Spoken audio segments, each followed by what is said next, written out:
Hello hi എല്ലാവർക്കും നമസ്കാരം. പുതിയൊരു വീഡിയോയിലേക്ക് സ്വാഗതം. അപ്പോൾ ഞാനിന്നിവിടെ ഉണ്ടാക്കാൻ പോകുന്നത് നല്ല കുടംപുളി ഇട്ട് വെച്ച മീൻ കറിയാണ്. അത് നമ്മുടെ കോട്ടയം സ്റ്റൈലിൽ എങ്ങനെ ഉണ്ടാക്കാമെന്ന് നമുക്കൊന്ന് നോക്കാം. അപ്പോൾ ഇതിൽ സ്പെഷ്യലായിട്ടൊന്നും തന്നെ ഇല്ല. വളരെ എളുപ്പത്തിൽ രുചികരമായി എങ്ങനെ മീൻ കറി തയ്യാറാക്കാമെന്ന് നമുക്കൊന്ന് നോക്കാം.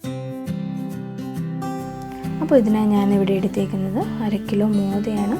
നന്നായി കഴുകി വൃത്തിയാക്കി കഷ്ണങ്ങളാക്കി വെച്ചിട്ടുണ്ട്.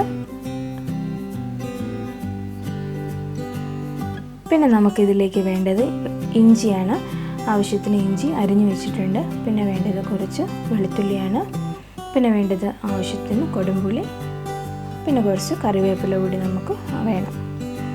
പിന്നെ ഇതിനായി വേണ്ട മസാലയാണ് നമുക്ക് ആവശ്യമുള്ളത് 2 ടേബിൾ സ്പൂൺ മുളക് പൊടി, പിന്നെ ഒരു 1/2 ടീസ്പൂൺ ഉലുവാപ്പൊടി, 1/2 ടീസ്പൂൺ മഞ്ഞൾപ്പൊടി, പിന്നെ ഒരു 1/2 ടീസ്പൂൺ കുരുമുളക് പൊടി, പിന്നെ ഒരു നുള്ള് കായം കൂടി നമുക്ക് ആവശ്യമുണ്ട്.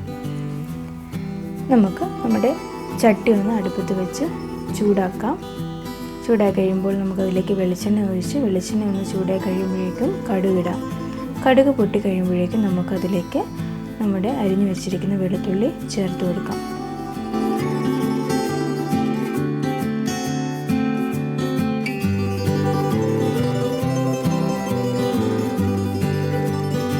വെളുത്തുള്ളി ഒന്ന് മൂത്ത് വരുമ്പോഴേക്കും നമുക്കതിലേക്ക് നമ്മുടെ അരിഞ്ഞു വെച്ചിരിക്കുന്ന ഇഞ്ചി കൂടി നമുക്ക് ചേർത്ത് കൊടുക്കാം. തുള്ളി ഇഞ്ചിയും ചേർത്ത് കഴിഞ്ഞാൽ നമുക്കത് നല്ലപോലെ മൂത്ത് വരുന്നിടം വരെ ഒന്ന് വഴറ്റി കൊടുത്തുകൊണ്ടിരിക്കാം. ചെറിയൊരു കളർ വ്യത്യാസം ആകുമ്പോഴേക്കും നമുക്കതിലേക്ക് കുറച്ച് കറിവേപ്പില കൂടി ആഡ് ചെയ്ത് കൊടുക്കാം.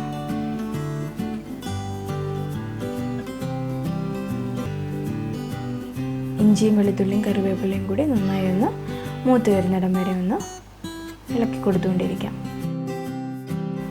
ഇത് മൂത്ത് കഴിയുമ്പോഴേക്കും നമുക്ക് എടുത്തു വെച്ചിരിക്കുന്ന നമ്മുടെ മസാലപ്പൊടിയെല്ലാം നമുക്ക് ചേർത്ത് കൊടുക്കാം.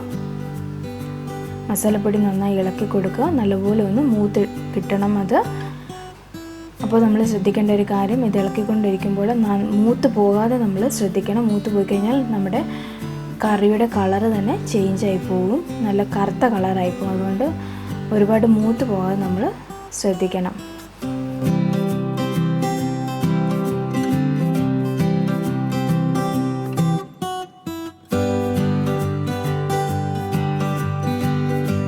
എല്ലാം നല്ലതായിട്ട് ചൂടായി കഴിയുമ്പോഴേക്കും നമുക്കതിലേക്ക് ആവശ്യമായ വെള്ളം ഒഴിച്ചു കൊടുക്കാം.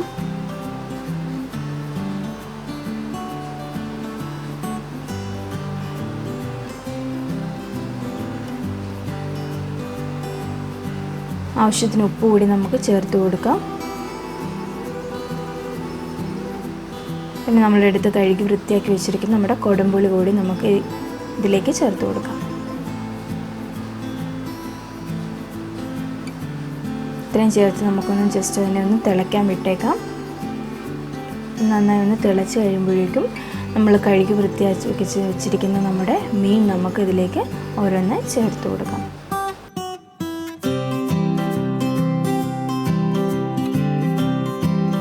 അപ്പോൾ നമുക്ക് കഷ്ണങ്ങളെല്ലാം അതിലേക്ക് ചേർത്ത് കൊടുക്കാം.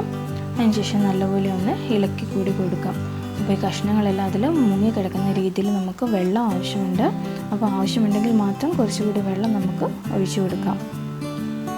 ഈ മീൻ ചൂടാവുമ്പോൾ കുറച്ച് വെള്ളം അതിലേക്ക് ഇറങ്ങാൻ ചാൻസ് ഉണ്ട്. മീനിൻ്റെ വെള്ളം അതിലേക്ക് ഇറങ്ങാൻ ചാൻസ് ഉണ്ട്. അപ്പോൾ അധികം വെള്ളം ഒഴിച്ച് കൊടുക്കേണ്ട ആവശ്യമില്ല. വേണമെങ്കിൽ മാത്രം നമുക്ക് വെള്ളം ചേർത്താൽ മതി. ഇനി ഇത് നമുക്കൊന്ന് തിളയ്ക്കണം. നല്ലപോലെ ഒന്ന് തിളച്ച് വരുന്നിടം വരെ നമുക്കൊന്ന് വെയിറ്റ് ചെയ്യാം. ഇതിലേക്ക് കുറച്ച് കറിവേപ്പില കൂടി നമുക്കൊന്ന് ആഡ് ചെയ്ത് കൊടുക്കാം. അതിനുശേഷം നല്ലപോലെ തിളയ്ക്കുന്നത് വരെ നമുക്ക് വെയിറ്റ് ചെയ്യാം.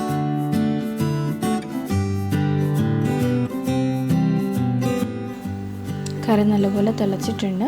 അപ്പോൾ നമുക്ക് ഇതിനെ ഒന്ന് സിമ്മിലാക്കിയിട്ട് അതിനെ അടച്ച് വെച്ച് നമുക്കൊന്ന് വെന്തെടുക്കാം. ഇവിടെ നല്ലപോലെ കറി തിളച്ച് നല്ലപോലെ മീനൊക്കെ വെന്തിട്ടുണ്ട്. അപ്പോൾ ഇതിലേക്ക് കുറച്ച് നമുക്ക് വെളിച്ചെണ്ണ കൂടി അതിൻ്റെ പുറത്തേക്ക് നമുക്ക് ഒഴിച്ചു കൊടുക്കാം.